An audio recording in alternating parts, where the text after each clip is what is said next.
Isa sa mahalagang kaalaman na dapat nating matutunan, hindi lang sa mathematics kundi pati na rin sa ibang subject, ay yung pagko-convert ng mga statements or expressions into algebraic form. Sa iba't ibang subject kasi makaka-encounter tayo ng iba't ibang problem solving or pagsosolve ng mga worded problems. Sa pagsosolve natin ng mga worded problems na yun, nakakabuo tayo ng mga equations na binubuo ng numbers, variables, at saka ng mga mathematical symbols. So nabuo nga natin yung mga equation na yun at yung solution natin na yun dahil alam natin mag-convert ng mga worded statements or expressions into algebraic form. So paano na lang kung hindi natin alam mag-convert ng statements or expressions into algebraic form? O dahil hindi natin masasagot yung worded problem na sinasagutan natin. Kaya naman sa video na to, magpa-practice tayo kung paano nga ba i-convert yung mga kadalasang binibigay na expressions into algebraic form.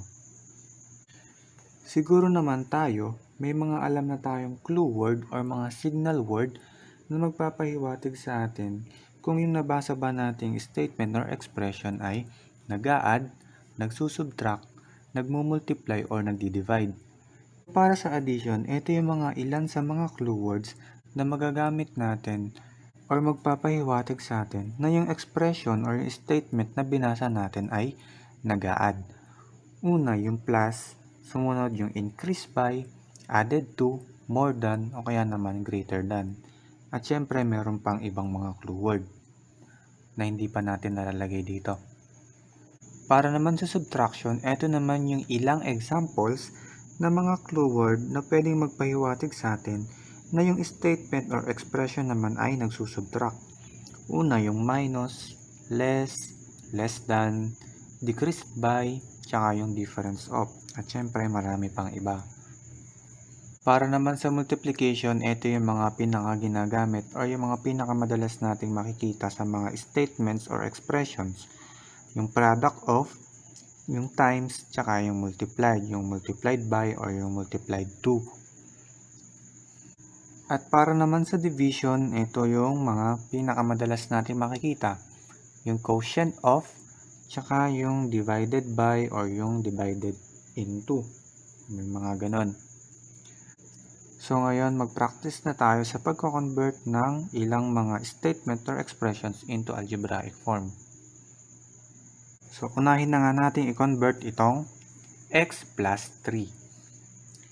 Napakadali lang naman kung paano natin binasa, ganun lang din natin isusulat, di ba? X plus 3. So ito yan, di ba, yung letter C. Syempre kung mapapansin natin yung x plus 3 at saka yung 3 plus x ay parehas lang naman ng value. Pero syempre dito kasi medyo maghihigpit tayo or magiging stricto tayo sa ating grammar. Ang grammar kasi natin or yung binanggit natin is x plus 3. So kung itong letter D ang isasagot natin, siya ay 3 plus x. So halimbawa ito ay nasa exam or nasa board exam, syempre ang isasagot natin is yung pinakatama na x plus 3. Ang pangalawang phrase natin or expression is m increased by n. So, di ba binanggit natin kanina na kapag increased by, ang ating operation ay addition. So, hindi na natin pwedeng isagot si letter A at saka si letter D dahil sila ay subtraction. Ngayon, alin sa dalawa ang tama? M plus n or n plus m? Dahil yung ating expression ay m increased by n, kung anong variable or kung anong quantity ang sumunod sa word na by ang siyang nasa hulihan or yung pagkayari ng plus sign natin. Yung n natin is yung variable na nasa hulihan or nasa pagkayari ng plus sign natin. At ito nga yun, di ba, yung letter B. M ang nauna plus n na kung saan yung n nga ay yung kasunod ng plus sign natin. So, kadalasan ganun or parang lagi yata na kapag may word na by, yung variable or yung quantity na sumunod sa word na by, ang siya din namang susunod sa ating mathematical symbol. Pwedeng increased by, decreased by, ganun, or multiplied by, divided by. Ang next phrase naman natin is x added to y. So kung tatagalogin natin yan, yung daw x ay dinagdag sa y. So ibig sabihin meron tayong nag-e-exist na y variable at dinagdagan natin ng x. So alin ba dito yun? Siyempre, hindi na si C, hindi na rin si D dahil sila ay minus. At ang ating operation ay added or addition. So kung tatagalogin ulit natin itong ating phrase, yung daw x ay dinagdag sa y. Ibig sabihin, meron ng naunang y at dinagdagan ng x. Alin ba sa dalawa dito yung may naunang y? Etong letter A. Ganun lang naman, di ba? Dito naman sa number 4. Meron tayong P more than twice a number Q. So, paano ba natin tatagalogin yan? Mas mataas ng P kesa sa dalawang beses ng number Q. Ulitin natin. Mas mataas ng P kesa sa dalawang beses ng number Q. So, meron pala tayong nag-e-exist na dalawang beses ng number Q. Tapos, mas mataas ng P or dinagdagan ng P. Kaya naman yung isasagot natin is 2Q plus P. At ito nga ay letter B. Medyo nakakalito to kasi una, syempre kung babawasan natin yung ating mga choices, kailangan natin maghanap ng twice a number Q. Alin ba sa mga choices yung merong 2Q or yung twice a number Q? Itong letter B, ito yung 2Q niya. At yung letter D, ito naman yung 2Q niya.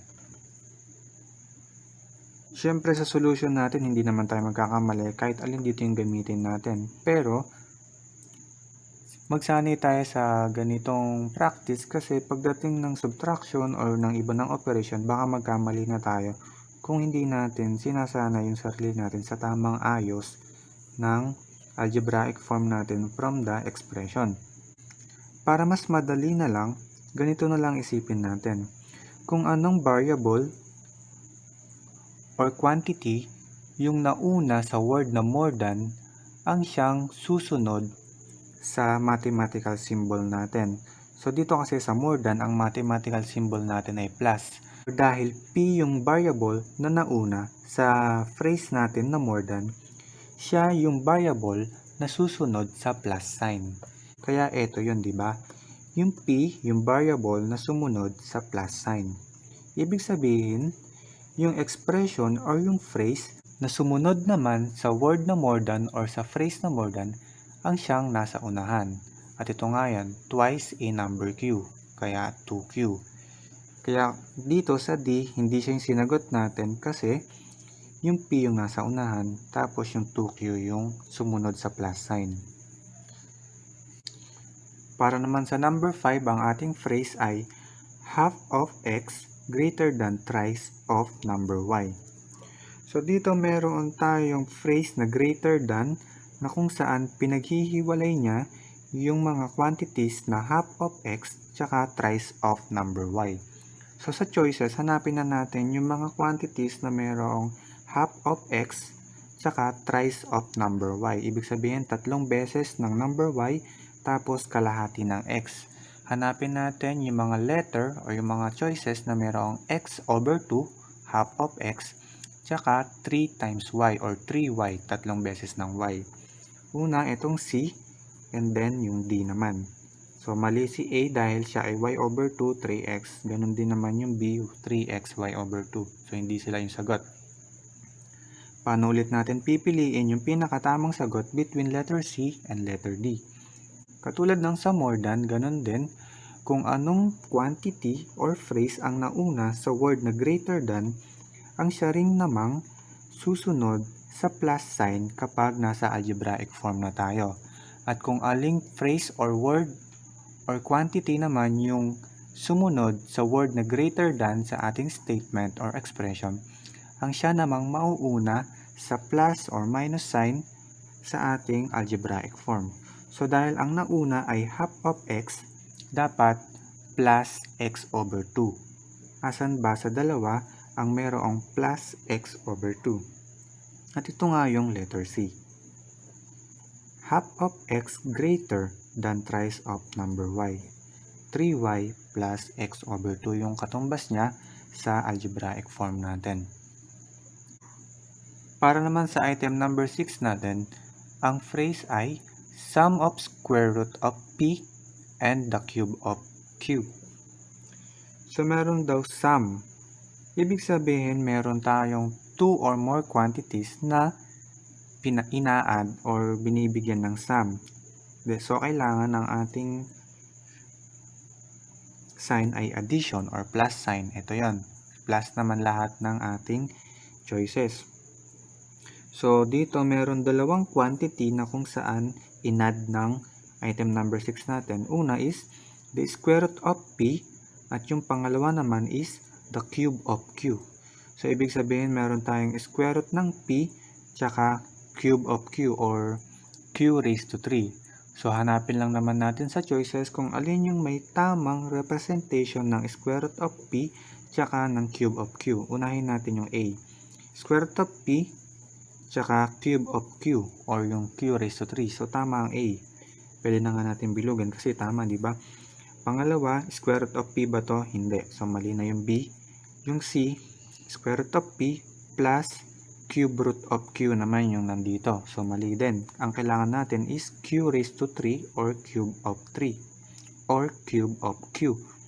At eto naman, naka-square yung p, hindi siya square root, so mali. Kaya ang sagot ay letter A. Number 7, A minus B. So madali lang yan, hanapin lang natin yung mathematical expression or yung algebraic form na kapag binasa natin ay A minus B. Ito B plus A mali, A plus B mali, B minus A mali. Ito yung tamang sagot, A minus B. Letter D. Number 8, 1/3 of a number x less y. So dito, ang naghihiwalay sa ating mga terms or sa ating quantities is yung less na word. Ibig sabihin, meron tayong minus sign. Ano naman yung ibig sabihin ng 1/3 of a number x? Ibig sabihin, merong daw 1/3 na nakamultiply sa x or yung pwede rin naman yung x ay nakadivide sa 3. Kasi hinati natin sa 3 yung x, kaya 1/3. So hanapin muna natin sa mga choices kung alin ba yung merong x over 3. Letter A, x lang, mali na si letter A. Sa letter B, ganun din, x lang yung sa x, walang over 3, mali. So between C and D yung sagot natin kasi siya yung merong 1/3 of x. Ito yan, yung 1/3 of x. O kaya naman x divided by 3 yun. X over 3 din yung katumbas nun. Pwede rin 1/3 times x. Ganun din yung lalabas. X over 3.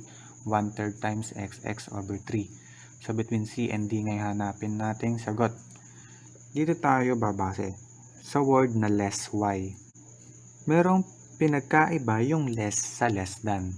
Di ba kanina sa number 5 natin tsaka sa unang problem number 4, merong more than tsaka greater than. Sabi nga natin kanina, di ba, na kung anong word or quantity yung nauna sa word na greater than or yung quantity na sinundan ng word na greater than or more than, siya rin yung quantity na susunod sa mismong mathematical sign plus or minus natin, di ba? Ibig sabihin siya yung nasa pangalawa or yung susunod sa sign na plus. Kaya ito yun, di ba, yung half of x greater than. So yung x over 2 natin yung susunod sa plus. Ganun yung kanina, di ba? Dapat wag niyo makalimutan. Ganun din naman sa less than. Pero kasi yung sa number 8, hindi less than yung ating phrase or yung ating clue word, kundi less lang. Ibig sabihin lang yan, kung anong variable or kung anong quantity yung sumunod sa word na less, is siya rin namang variable or quantity na susunod sa minus sign. So less y, ibig sabihin minus y. Kaya alin ba dito yung merong minus y? Etong letter C.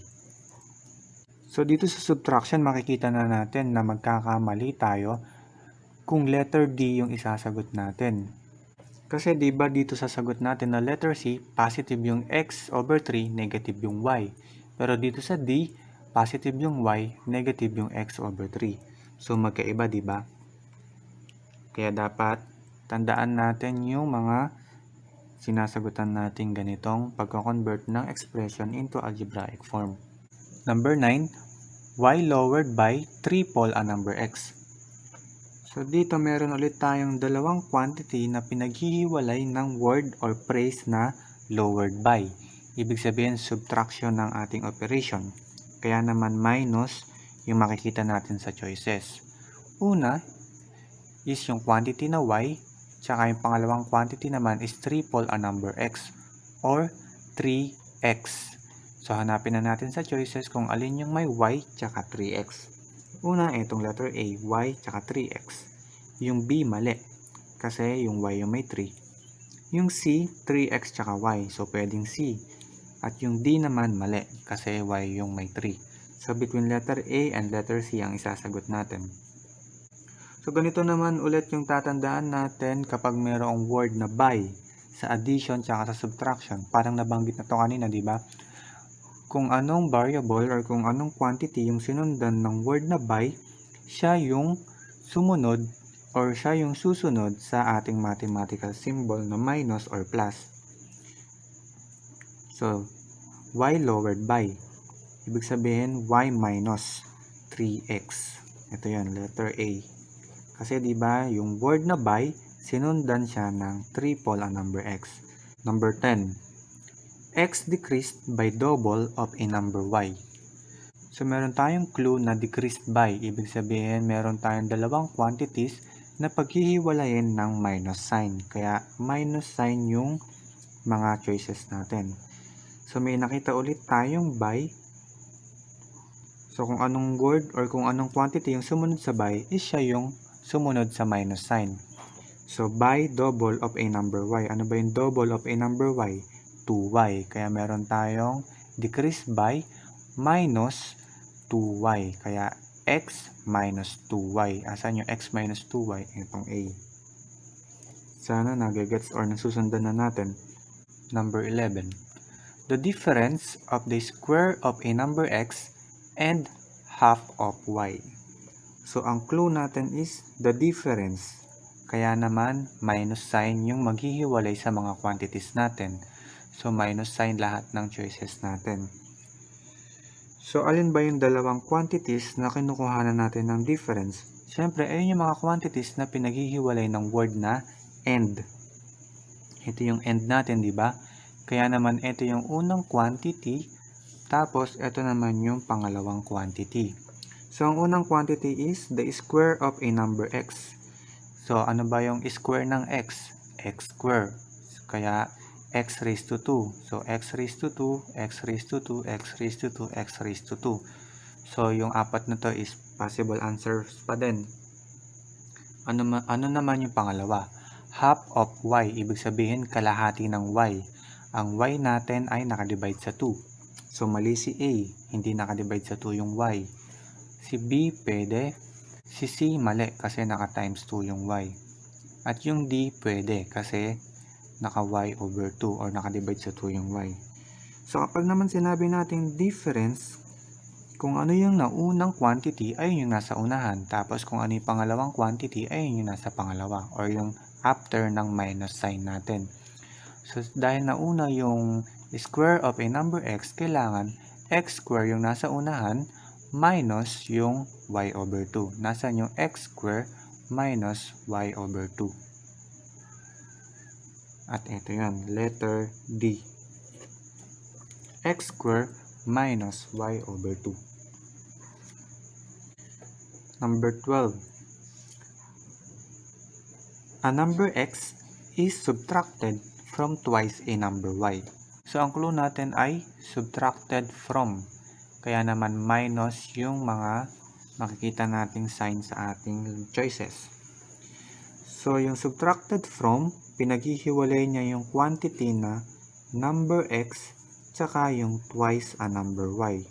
Kaya meron tayong x tsaka 2 times y or 2y. So, tingnan natin sa choices yung mga makakancel or ma-eliminate na natin. Unay letter A, kailangan 2y, mali.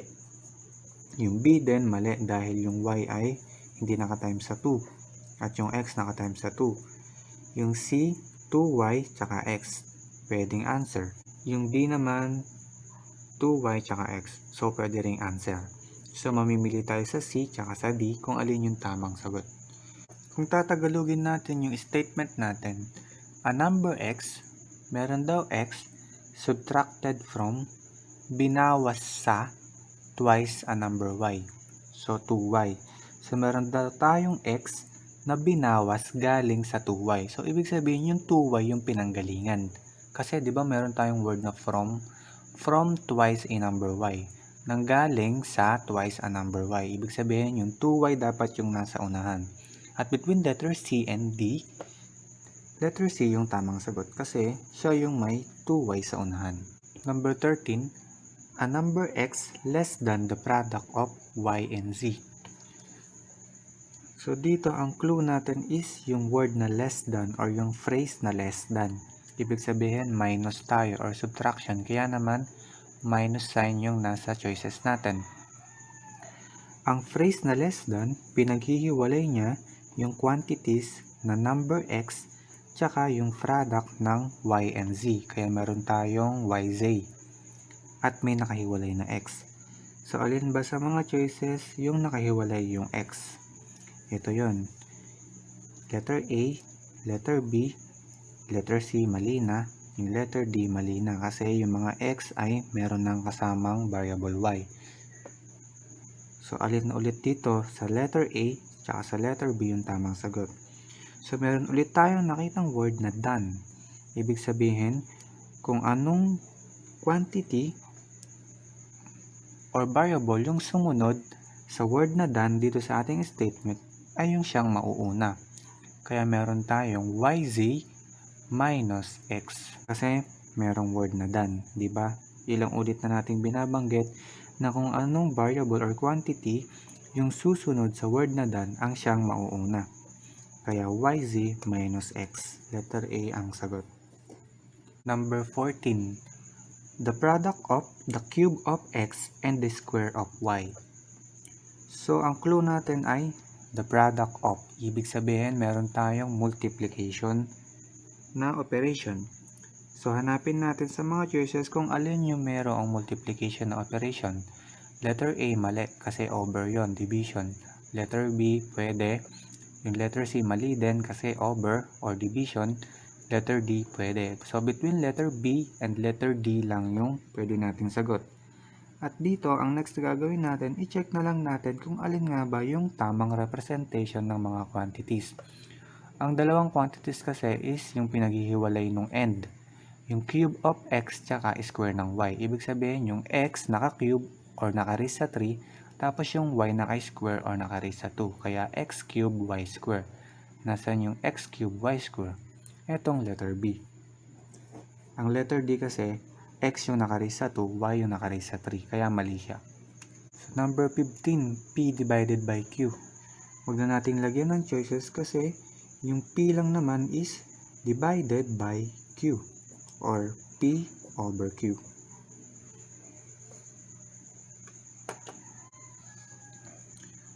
So sana after nyo mapanood yung video na to maging malinaw na sa atin kung paano ba mag-convert ng mga ganitong expression or ng mga ganitong statements into mathematical expression or algebraic expression.